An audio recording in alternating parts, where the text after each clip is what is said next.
Good morning. ACA online classes में आपका स्वागत है।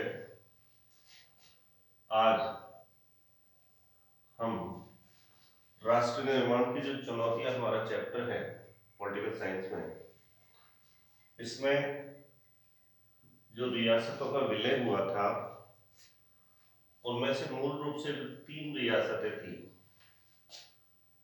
जूनागढ़, हैदराबाद और जम्मू कश्मीर, इन तीनों रियासतों के विलय के बीच आपस में क्या संबंध रहा कि एक विलय से दूसरे विलय के कुछ ना कुछ प्रभाव रहे। देखिए, जूनागढ़ में जैसा कि था, अधिकांश जो प्रजा है वह हिंदू थी, जबकि शासक मुसलमान था। और इस शासक ने पाकिस्तान के साथ विलय पत्र पर हस्ताक्षर कर दिए थे, लेकिन जनता के विद्रोह के कारण इसे पाकिस्तान भागना पड़ा और हिंदू जो जनता है उसके द्वारा जनमत संग्रह, हालांकि अगर जनमत संग्रह नहीं भी कराते तो भी इन्होंने भारत में विलय की जो शर्तें थी वो मान ली थी। परंतु यहाँ पर एक छवि को स्पष्ट करना जरूरी है कि यहाँ जनमत संग्रह इसलिए कराया ताकि दुनिया के जो बाकी देश हैं वो ये नहीं कह सकें कि हमने जूनागढ़ को जबरदस्ती छीन लिया या जबरदस्ती भारत में मिला लिया। इसलिए यहाँ पर जनमत संग्रह कराया गया। क्योंकि जूनागढ़ की जो स्थिति थी उस स्थिति से ठीक विपरीत जो स्थिति थी वो जम्मू कश्मीर की थी, क्योंकि यहाँ का जो शासक था वो शासक था हिंदू, जबकि यहाँ की जो अधिकांश जनता थी, जिनमें से लगभग 70% जो यहाँ लोग थे वो थे मुस्लिम। और दूसरा इनका ये था कि ये जो शासक था, ये जो उच्च पद होते थे नौकरी के, उनमें केवल हिंदू जो लोग थे उन्हीं को नौकरियां देता था। तो इस प्रकार से जूनागढ़ और जम्मू कश्मीर की स्थिति शासक और जनता की दृष्टि से बिल्कुल विपरीत थी। लेकिन कुछ लोग ये कहते हैं कि अगर पंडित नेहरू अगर 4-5 महीने और रुक जाते तथा अगर इस मसले को यूएन में नहीं ले जाते तो जो शीश फायर है उसका हमें पालन नहीं करना पड़ता। और ऐसी स्थिति में जो पीओके वाला भाग है, जिसको हम कहते हैं पाक ऑक्यूपाइड कश्मीर, और पाकिस्तान इसको आजाद कश्मीर के नाम से बुलाता है, तो ये जो स्थिति थी ये क्यों बनी? इस स्थिति के पीछे जो सबसे बड़ा कारण था वो था हैदराबाद।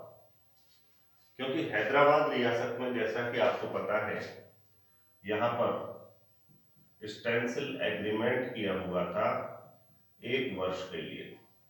स्टेंसिल एग्रीमेंट का मतलब होता है यथास्थिति बनाए रखना, यानी 1 साल के लिए आपको सोचने का टाइम है। आप चाहे तो भारत में मिल सकते हैं और चाहे पाकिस्तान में जा सकते हैं। तो चूंकि यहाँ जब कबायलियों ने हमला किया था और जो श्रीनगर है उसको चारों तरफ से घेर लिया था, उसमें कुछ पाक रेंजर्स भी थे, उन्होंने भी श्रीनगर जो घेरा था कबायलियों के द्वारा उसमें पूरा सहयोग, तो सेना चारों तरफ श्रीनगर की थी। लगभग 1.5 साल ये युद्ध चला और जिस समय नेहरू इस मामले को यूएन में लेकर के गए थे तब इतनी बातें नहीं बिगड़ी थी, क्योंकि यूएन ने जो फैसला दिया था वो ये था कि दोनों देश जिन्होंने अपनी सेनाएं आगे बढ़ाई हैं वो वापस अपनी पहले वाली स्थिति पर जाएंगे। उसके बाद जो भारत है वो जम्मू कश्मीर में जनमत संग्रह कराएगा। तो देखिए, जो आजाद कश्मीर है या पाक ऑक्युपाइड कश्मीर है, इसको पहली शर्त थी कि पाकिस्तान को यहां से छोड़ना पड़ेगा और अपनी मूल जो सीमाएं हैं वहां पर जाना पड़ेगा, और ऐसा पाकिस्तान ने आज तक नहीं किया। तो यूएन का जो फैसला था वो तो वैसे ही बिना किसी काम का नहीं रहा, क्योंकि जो पहली शर्त थी उसे पाकिस्तान माने तब जाकर के भारत जनमत संग्रह कराएगा, ये तय था। लेकिन यहाँ पर हैदराबाद जो रियासत है इसके विलय का दबाव बढ़ने लगा था, और कई तो यहाँ तक कहते हैं कि सरदार जो पटेल हैं उन्होंने बिना नेहरू को बताए हुए यहाँ पर सेना भेज दी, और उस सेना ने, हालांकि पटेल को लगा था कि 2 से 3 दिन में हम हैदराबाद रियासत को भारत में मिला लेंगे, लेकिन इसे मिलाने में 5 दिन का टाइम लगा। और इसके लिए मैंने आपको बताया हुआ है कि लगभग 30 से 40 हजार लोग मारे गए। ऐसी स्थिति, कई पत्रकार तो यहाँ तक कहते हैं कि उस समय 2 लाख लोग मारे गए थे जो हैदराबाद का विलय कराया था। लेकिन इस दबाव से पहले जो ये विलय वाली स्थिति आई थी, जब ऐसा किया था, सेना वहां भेजी थी, तो यहाँ के जो नवाब थे वो यूएन पहुंच गए और उन्होंने कहा, देखो सर, भारत तो आक्रमणकारी देश है और उसने जबरदस्ती मेरा जो साम्राज्य है वो छीन लिया।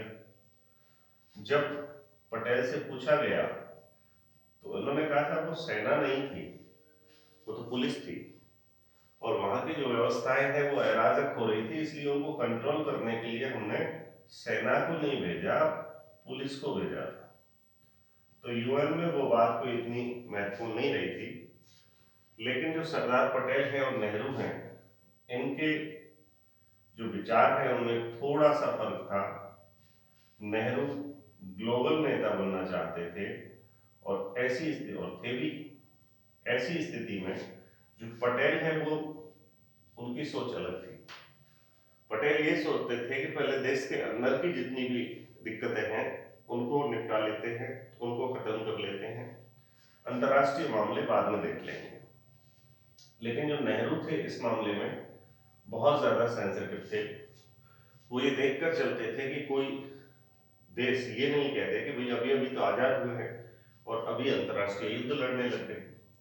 तो ऐसी स्थितियों के कारण भी, हैदराबाद के दबाव के कारण, जब भारत से श्री जम्मू कश्मीर के मामले में जो चीजें सबसे ज्यादा विपरीत गई थी वो था पंडित नेहरू का भाषण।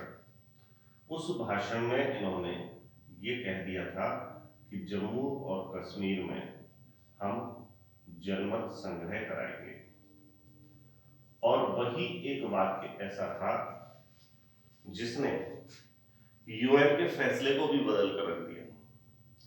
क्योंकि अब पाकिस्तान जब भी जाता है तो यही कहता है, भारत ने ये एक्सेप्ट किया था कि हम जनमत संग्रह कराएंगे, लेकिन वो करा नहीं रहे, और जो जम्मू कश्मीर है वो भारत से आजाद होना चाहता है। तो इस स्थिति में श्रीनगर का पेट पूरी तरह से फंसा हुआ है। लेकिन यूएन में पाकिस्तान की इसलिए नहीं सुनी जाती क्योंकि पाकिस्तान ने यूएन की पहली शर्त नहीं मानी, और उनकी पहली शर्त थी कि पाकिस्तान अपनी वास्तविक स्थिति में जाए, उसके बाद भारत वहां पर जनमत संग्रह कराए और तब डिसीजन हो। तो ये स्थितियां इन तीनों रियासतों के विलय में एक दूसरे से संबंध रखती थी। आपको मैंने क्वेश्चन आंसर इस चैप्टर पे दिए हुए हैं।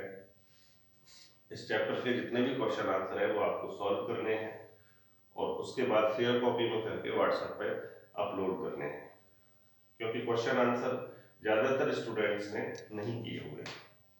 तो आपको जूनागढ़, हैदराबाद और JNK ये तीनों के एक दूसरे से संबंध जो है वो समझ में आ गए। इसी प्रकार हैदराबाद और मणिपुर, इनमें भी एक समानता मिलती है। इनमें भी समानता मिलती है। यहाँ पर तो 1 साल का स्टेंसिल एग्रीमेंट था, लेकिन मणिपुर में 1 साल तक भारत में शामिल होकर के ये देखा था कि भाई भारत मणिपुर के जो आंतरिक मामले हैं उनमें किसी प्रकार का हस्तक्षेप तो नहीं करता। तो पूरी तरह से जो विलय है वो इन्होंने भी 1 साल बाद किया था, और हैदराबाद को 1 साल का समय ये सोचने के लिए दिया गया था कि आपको भारत में मिलना है या पाकिस्तान में, या आप खुद डिसाइड कर लो। और इसी बात को ध्यान में रख करके श्रीनगर में कबायलियों का जो अटैक था उसमें यहाँ 1.5 साल से कुछ जो समय था 4 से 5 माह का, क्योंकि सेना उस समय मांग रही थी कि हमें सर 3-4 महीने का टाइम और दे दीजिए, हम कम से कम पूरा JNK पूरी तरह से खाली करा लेंगे। लेकिन इस दबाव की वजह से हमें ये फैसला जो है वो बदलना पड़ा। कई तो ये कहते हैं कि भाई नेहरू ने जानबूझकर ऐसा किया था कि कश्मीर का मामला उलझा रहे, बाकी ऐसा नहीं है, क्योंकि उस समय हैदराबाद रियासत को विलय कराने का दबाव भारत सरकार पर था, और इसी वजह से वहां पर 4 से 5 महीने का जो टाइम था वो एक्स्ट्रा नहीं दिया गया। तो आज के लिए इतना ही, धन्यवाद।